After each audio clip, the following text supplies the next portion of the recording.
So hello everyone. ये हमारा विलोम शब्द की सीरीज का 5वां वीडियो है। और इससे पहले हमने पारिभाषिक शब्दावली की पूरी सीरीज ख़त्म कर ली थी। वो आप जाके यूट्यूब चैनल पे देख सकते हो।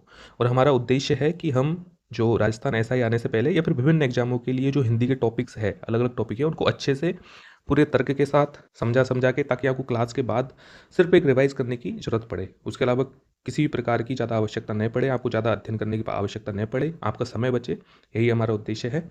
और विलोम शब्द का ये 5वां लेक्चर है। उससे पहले हम जो चौथा लेक्चर था हमारा, उसको एक बार रिवाइज कर लेते हैं। उसमें जो भी महत्वपूर्ण महत्वपूर्ण चीज़ें थी उनको पढ़ लेते हैं, फिर हम आगे चलेंगे। तो ये लास्ट शब्द पढ़ा था, ये आज भी पढ़ेंगे। खैर हम इसको फिर से बता देंगे। क्षणिक का शाश्वत था। कर्कशा का सुशीला था। इसके बाद में कृष का मैंने समझाया था, कृष का है। ठीक है। कृष्ण के दो चीज़ अर्थ थे, एक तो धवल था और शुक्ल था। शुक्ल आता था हमारे चंद्रमा की जो कलाएँ है उसके सेंस में शुक्ल आता था, और धवल आता था हमारा किसके सेंस में, ये जो धवल है, ये धवल आता था हमारा जो सफ़ेद के सेंस में धवल आता था। फिर मैंने इहलौकिक का बताया था, पारलौकिक। इसी प्रकार से कुलभूषण का मैंने बताया था। कुलदूषण आपको याद करना है क्योंकि कन्फ्यूजन हो सकता है। ये इससे पहले वाले लेक्चर में था। इज्जत का अलम, इज्जत होता है कम, अलम का होता है पर्याप्त। काले का वही धवल वाइट के सेंस में बनेगा। रित, रित का मैंने बताया था कि सत्य होता है। रित, रित एक व्यवस्था है जो पूरे ब्रह्मांड जिससे संचालित होता है। तो वो व्यवस्था क्या है, सत्य पर आधारित है। तो इसीलिए रित का जो है अनृत होता है या फिर असत्य भी होता है, सत्य असत्य। ठीक है। ऋजु होता है वक्र। का पुरुष का बताया था मैं कि का उपसर्ग जहाँ पे जुड़ जाता है वो कायर के सेंस में आता है। फिर अधर के हमने 3 अर्थ बताए थे। अधर का अर्थ होता है नीचे भी होता है, हवा में भी होता है और ठोस भी होता है। यहाँ ऊर्ध्व का अधर आया मतलब नीचे के सेंस में आया था। ठीक है। फिर ये बताया था हमने उर्वर का ऊसर, और ये पटवारी की जो कल जो एग्जाम हुई थी उसमें ये क्वेश्चन आया भी था। ठीक है। धसा हुआ, ये उभरा का धसा। तो ये कल के कुछ इंपॉर्टेंट जो है हमने रिवीजन कर लिया। अब आज का लेक्चर बिना कुछ देरी के स्टार्ट करते हैं, ताकि ये जो वीडियो है वो ज़्यादा लेंदी ना हो और आप आसानी से इसको समझ सको। और वीडियो स्टार्ट करने से पहले मैं बता देता हूँ कि प्लीज़ आप है ना नोट्स बनाया कीजिए इनके, क्योंकि एक लेक्चर में खींच के आपको 6 से 7 शब्द ऐसे मिलते हैं जो नहीं आते। तो भाई उसके लिए क्यों इतना पीडीएफ डाउनलोड करनी, क्यों इतना प्रिंट आउट निकालना, क्यों करना। जब 6 से 7 शब्द है, आपका टोटल कुल मिला के 50 से 80 शब्द में पूरे विलोम शब्द खत्म हो जाएंगे आपके शॉर्ट नोट से। तो आप वही कीजिए ना, वो बेहतर है आपके लिए। इतना क्यों इधर उधर से पीडीएफ नोट्स बनाने, इतने ज़्यादा पेजों के नोट्स बनाने, क्योंकि जो एंड टाइम रिवीजन होता है उसमें ये हार्म करता है ये चीज़ कि अपने पास इतने बड़े नोट्स हो तो हम डिमोटिवेट हो जाते हैं। छोटे नोट्स होंगे, हमारे खुद के नोट्स होंगे, तो बिल्कुल आप रिवाइज करके जाओगे और बेहतर बेहतर करोगे। आप अपने जो भी देने वाले उससे 25% ज़्यादा ही अच्छा प्रदर्शन करके आओगे। ठीक है। तो स्टार्ट करते हैं। क्षमा का दंड, ये सबको पता है। ग्रस्त का मुक्त है, एक गृहस्थ अलग है। ठीक है, कंफ्यूज मत होइए। गृहस्थ जो है ना ये अलग है और ग्रस्त अलग है। तो ग्रस्त का मुक्त, जैसे भाई मलेरिया ग्रस्त, ऐसे ही मलेरिया मुक्त, ऐसे अंतर आता है इनमें। ठीक है। फिर है अक्षर का शर। ये मैंने कल आपको समझाया था कि अक्षर का शर किस प्रकार होता है। ठीक है। एक होता है अक्षर। ठीक है। अब अक्षर के एक्चुअली शर का अर्थ होता है शरण, मतलब कि खंडन। ठीक है। तो उसी खंडन शब्द में बना है अक्षर, कि जो चीज को आगे नहीं तोड़ा जा सके। तो एक अक्षर है, अल्फाबेट है। अ, आ, है, क। ये सबसे छोटी इकाई है ना शब्द की, ये कोई भी वाक्य की सबसे छोटी इकाई है। इसको आगे नहीं तोड़ा जा सकता, तो उसका चरण नहीं होता। इसलिए जो वर्ण है उनको हम अक्षर भी बोलते हैं। ठीक है। ये मैंने कल भी आपको समझाया था। फिर शुद्र, शुद्र का मतलब होता है छोटा, शुद्र। फिर छोटे इसका उल्टा होता है महान या विराट, शुद्र। फिर ग्रामीण का नगरीय होता है, स्थाई का अस्थाई होता है, कसूर बेकसूर, कानूनी गैर कानूनी। ठीक है। ग्राह, ग्राह मतलब कि ग्रहण करने योग्य। जैसे मान लो भोजन है, तो भोजन के सेंस में करते हैं भाई ये भोजन ग्राह है, ग्राह है ये है। ठीक है, मतलब ये भोजन ग्रहण करने योग्य है। त्याज्य मतलब इसका त्याग करना है, या अग्राह, या अग्राह है। ठीक है। मंडन का होता है खंडन। जैसे महिमा मंडन बोलते हैं ना, किसी किसी की महिमा मंडन मतलब मांडना, बढ़ाना। अब एक्चुअली मंडन का जो अर्थ है ना वो अलंकरण के सेंस में आता है। किसके सेंस में है, अलंकरण। मंडन का एक्चुअल अर्थ जो होता है वो अलंकरण होता है। ठीक है। तो वहीं से जो खंडन है, मतलब कि अलंकरण करना मतलब किसी की वैल्यू बढ़ाना। ऐसे ही खंडन करना, जैसे बोलते हैं ना कि भाई किसी का खंडन करना, किसी की बात का खंडन करना मतलब काटना, उसकी वैल्यू गिराना, उसकी वैल्यू गिराना। ठीक है। तो ऐसे मंडन का खंडन के अर्थ में आता है। भूल, भूगोल का खगोल। अब देखो भूगोल का खगोल कैसे हुआ। भूगोल खगोल वैसे हुआ, जो खगोल जो है ना हमारा एस्ट्रोनॉमी जो है,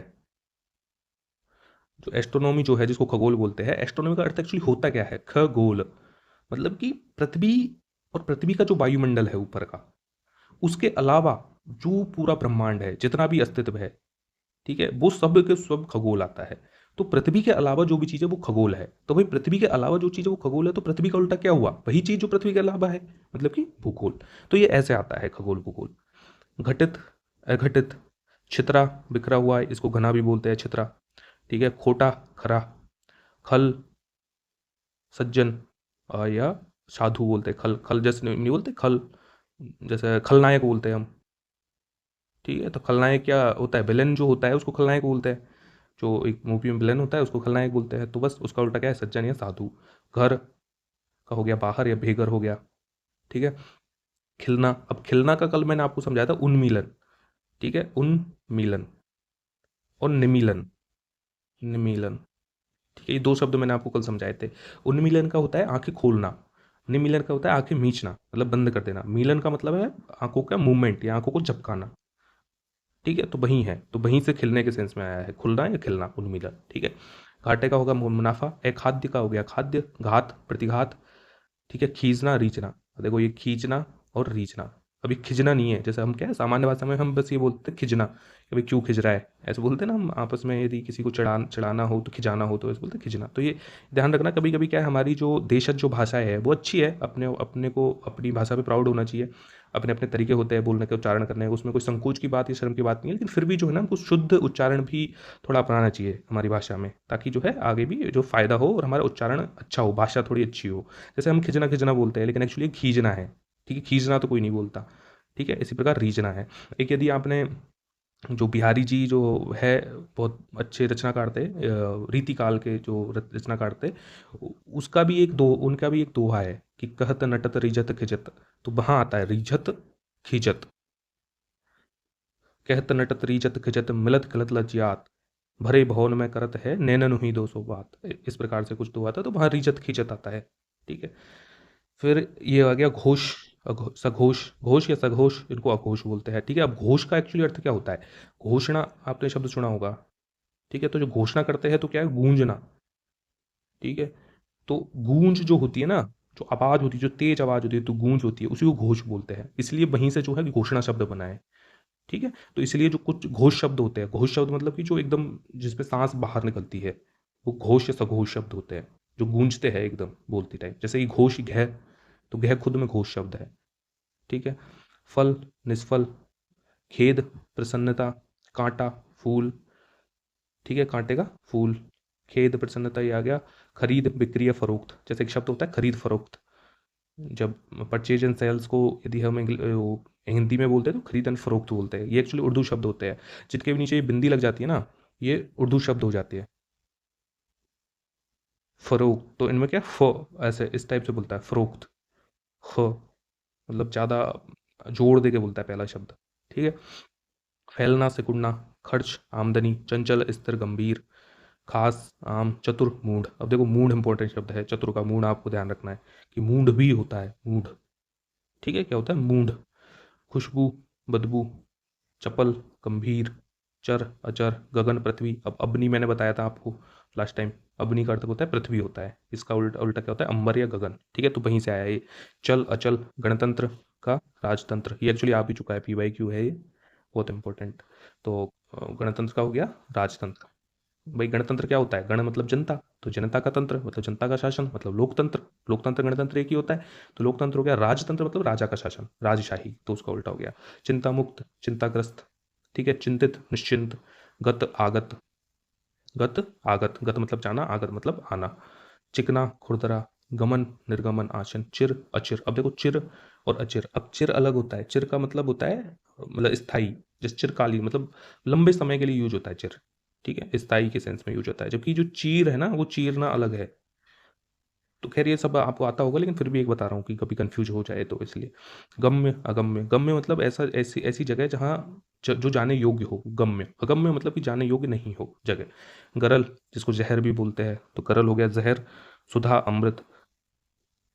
चिरंतन, अब देखो चिर अंतन, एक्चुअली ये आधा है, तो चिर, सॉरी, हाँ ये तो पूरा ही है। चिर अंतन, तो किससे बना है? चिर अंतन से बना है, ठीक है। मतलब चिर मतलब लंबे समय से, अंतन मतलब जिसका लंबे समय तक अंत चले। अब लंबे समय तक चिर मतलब अनिश्चित, चिर का मतलब होता है अनिश्चित काल, मतलब स्थाई, तो जिसका अंत जो है ना लंबे समय तक चले, मतलब कभी अंत हो ही ना, मतलब कि लंबे समय तक चलने वाला, चिरअंतन।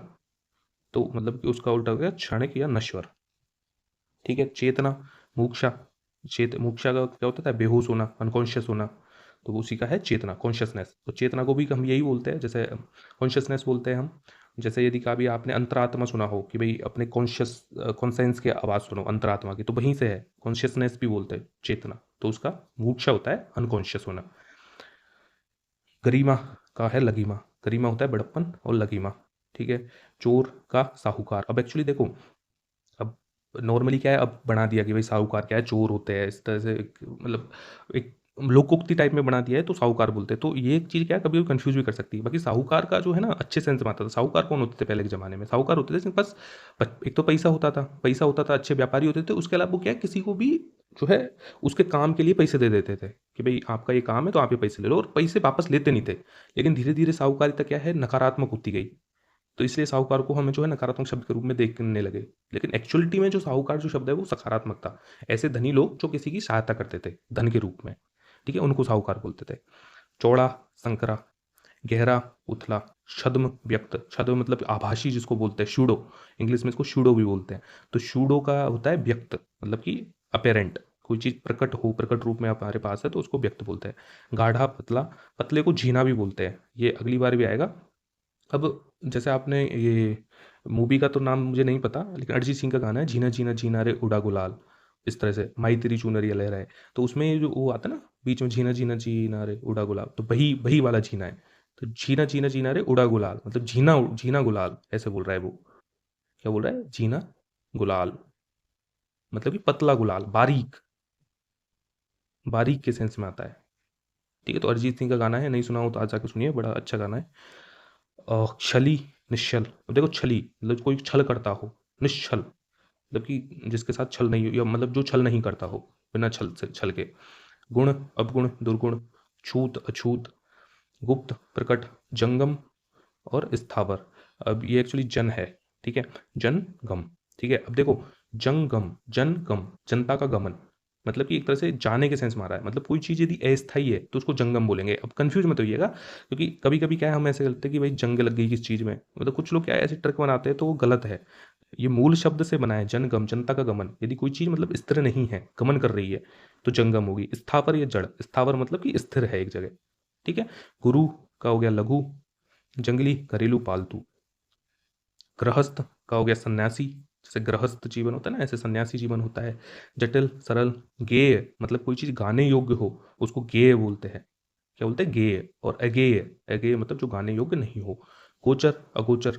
अब देखो, गोचर का मतलब क्या होता है, मतलब कि जो देखा जा सके, इंद्रियों से देखा जा सके। मतलब गोचर का मतलब कोई भी चीज़ जो एग्जिस्टेंस में है, उसको गोचर बोलते हैं। जैसे हम भगवान को अगोचर बोलते हैं, ठीक है, भगवान को क्या बोला जाता है? अगोचर बोला जाता है। अगोचर का मतलब क्या होता है कि भाई जो इंद्रियों से नहीं देखा जा सकता। इंद्रिया मतलब हमारी जो 5 इंद्रिया है, उनसे उनसे किसी प्रकार से ना तो देखा जा सकता है, ना सुना जा सकता है, ना सूंघा जा सकता है, ना ही फिर बोला जा सकता है, ठीक है, ना ही उसका स्वाद है भगवान का कोई। तो उसको बोलते हैं अगोचर। अब इसका गोचर कैसे बना है? गोचर बना है गो और चर से। चर से मतलब कि प्रचलन से है, और गो का मतलब है इंद्रिया। तो जिन इंद्रिया, तो जिनका इंद्रियों से ज्ञात हो वो चीज होगी गोचर। और अगोचर मतलब कि जो इंद्रियों से ज्ञात ज्ञात नहीं हो। तो यही कारण है कि जो ईश्वर को अगोचर बोला जाता है। अगोचर मतलब इंद्रियों से ज्ञान जिसका नहीं किया जा सकता। गो का बहुत सारे अर्थ में उस वो आता है, बहुत सारे सेंस में अर्थ आता है। एक तो गाय के सेंस में भी आता है, इंद्रियों के सेंस में भी आता है, ठीक है, और भी बहुत सारे अर्थ है। ठीक है। इसलिए आपको अब भी जो है इंद्री ध्यान रखना है कि गो का इंद्री भी एक अर्थ होता है। चेतन का होता है जड़। जन्म, मरण, कोण, मुख्य, प्रमुख या प्रधान। जय, पराजय, गौरव का लाघव। ये भी ध्यान कर लीजिए, क्योंकि कभी कभी क्या ध्यान नहीं आता हमको। गौरव का क्या आता है? लाघव। तो ये हमारी आज के विलोम शब्द थे।